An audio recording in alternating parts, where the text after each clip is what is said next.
আলহামদুলিল্লাহ, সমস্ত প্রশংসা, সমস্ত গুণগান, সিদ্ধ সালাহ, হামদ সালাহ সেই মহান আল্লাহ সুবহানাহু ওয়া তাআলার জন্য, যেই মহান আল্লাহ রব্বুল আলামিন আমাদেরকে তার অসংখ্য বান্দাদের মধ্য থেকে যাচাই করে বাছাই করে দুনিয়াবী সকল প্রকার কাজ কর্ম থেকে বিরত রেখে দুনিয়াবী সকল প্রকার বিপদ আপদ থেকে হেফাজত করে পবিত্র 12টি মাসের মধ্যে অন্যতম শ্রেষ্ঠতম মর্যাদা সম্পন্ন একটি মাস পবিত্র মাহে রমাদানের সৈয়দুল আইয়াম তথা সপ্তাহের 7টি দিনের মধ্যে সর্বশ্রেষ্ঠ দিন, দিন সমূহের সরদার পবিত্র জুমার দিন, শ্রেষ্ঠ মাসের শ্রেষ্ঠ দিনে পবিত্র জুমার নামাজ আদায়ের উদ্দেশ্যে আল্লাহ সুবহানাহু ওয়া তাআলার ঘর মসজিদে আসার বসার এবং তিনার কুদরতে কদমে সিজদা দেওয়ার মতো যে সুযোগ আল্লাহ তাআলা আমাদেরকে দান করেছেন, সেই মহান রব্বুল আলামিনের দরবারে আমরা সকলেই অন্তরের অন্তরস্থল হতে শুকরিয়া আদায় করছি। সকলে জবান করে পড়ছি আলহামদুলিল্লাহ। অতঃপর অগণিত অফুরন্ত দরুদ ও সালাম শান্তির ধারা বর্ষিত হোক আকায়ে আলম নূরে মুজাসসাম فخر بني آدم رسول محتشم سيد المرسلين خاتم النبيين شافع المذنبين رحمة للعالمين آقا ومولا جناب محمد رسول الله صلى الله عليه وسلم القدم أغنيت أفرنت درود السلام شكري محبة برشي صلى الله تعالى عليه وسلم রাসূল আকরাম সাল্লাল্লাহু তাআলা আলাইহি ওয়াসাল্লাম ইরশাদ করেন, মান সাল্লা আলাইয়া ওয়াহিদাতান সাল্লাল্লাহু আলাইহি 10 সালাওয়াত ওয়া হুত্তাত আনহু খতিয়াত ওয়া রুফিআত লাহু দারাজাত। বিশ্বকুল সরদার জনাবে মুহাম্মদুর রাসূলুল্লাহ সাল্লাল্লাহু তাআলা আলাইহি ওয়াসাল্লাম ইরশাদ করেন, তিনি বলেন, মান সাল্লা আলাইয়া ওয়াহিদাতান, যদি কোনো বান্দা, যদি কোনো মুমিন মুসলমান আমি রাসূলের উপরে একবার দরুদ শরীফ পাঠ করে, সাল্লাল্লাহু আলাইহি 10 সালাওয়াত, আল্লাহ সুবহানাহু ওয়া তাআলা ওই বান্দার উপরে 10 বার রহমত নাযিল করেন। সুবহানাল্লাহ। ওয়া হুত্তাত আনহু খতিয়াত, আল্লাহ তাআলা ওই বান্দার জীবনের 10টি গুনাহকে maaf করে দেয়। ওয়া রুফিআত লাহু দারাজাত, এবং ওই বান্দার 10টি পদমর্যাদা বাড়িয়ে দেয়। সুবহানাল্লাহ। রাসূল কারীম সাল্লাল্লাহু তাআলা আলাইহি ওয়াসাল্লামের উপরে আমরা দুরূদ পাক পাঠ করেছি এবং আল্লাহ সুবহানাহু ওয়া তাআলার প্রশংসা করেছি। যে কোনো কাজের শুরুতে আল্লাহ সুবহানাহু ওয়া তাআলার প্রশংসা, অতঃপর রাসূল কারীম সাল্লাল্লাহু আলাইহি ওয়াসাল্লামের প্রতি দরুদ যদি প্রেরণ করা হয়, তাহলে সেই কাজটি, সেই ইবাদতটি, সেই আমলটি আল্লাহ তাআলা কবুল করার সম্ভাবনা বেশি থাকে। তো আসুন আমরা পবিত্র মাহে রমাদানের প্রথম জুমায় অবস্থান করছি।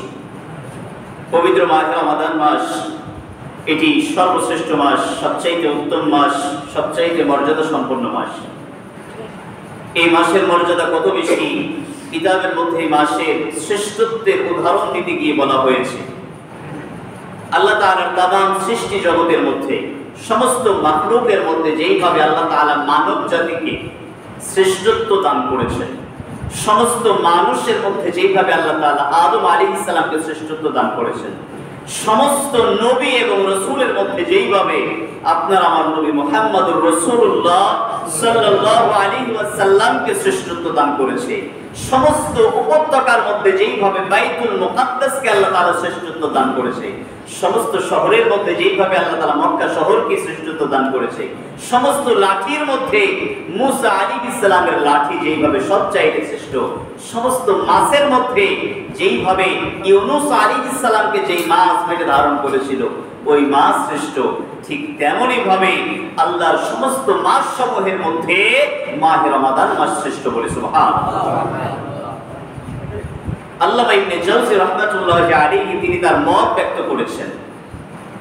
এটা কোনো হাদিস বা কোরআনের অংশ নয়, তবে এটা তার ব্যক্তিগত একটি মত, বাইরে তিনি কোরআন হাদিস রিসার্চ করে তিনি বলেছেন।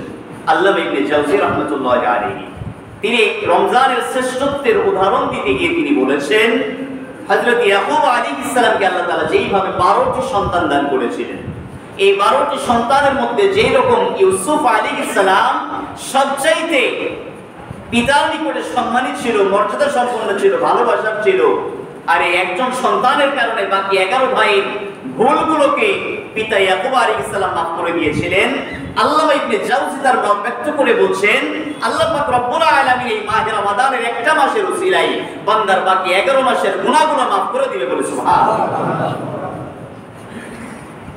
তাহলে আমরা শুধুমাত্র মাহে রমাদানে রোজা রাখবো, ইবাদত করব, আল্লাহ তাআলার গুণগান গাইবো, আর রমজান চলে যাবে যাবতীয় গুনাহের কাজ শুরু করে দেব।